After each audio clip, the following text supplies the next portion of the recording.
Sempat buron 2 pekan, 3 pelaku penipuan dan penggelapan mobil ditangkap di kota Kendari dan juga Bau-Bau.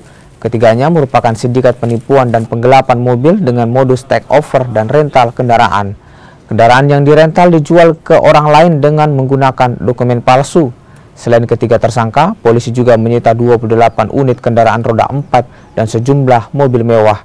Sementara uang hasil penjualan mobil dipakai pelaku untuk berpesta dan membeli narkoba. Ketiga pelaku kini terancam hukuman 3 tahun penjara. Setelah kami proses selidiki, kami berhasil mengamankan tersangka yang berjumlah 3 orang atas nama pelaku utama FS, kemudian penadanya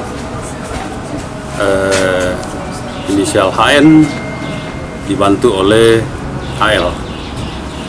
Untuk pasal yang disangkakan yaitu pasal 378, 372 dan pasal 480.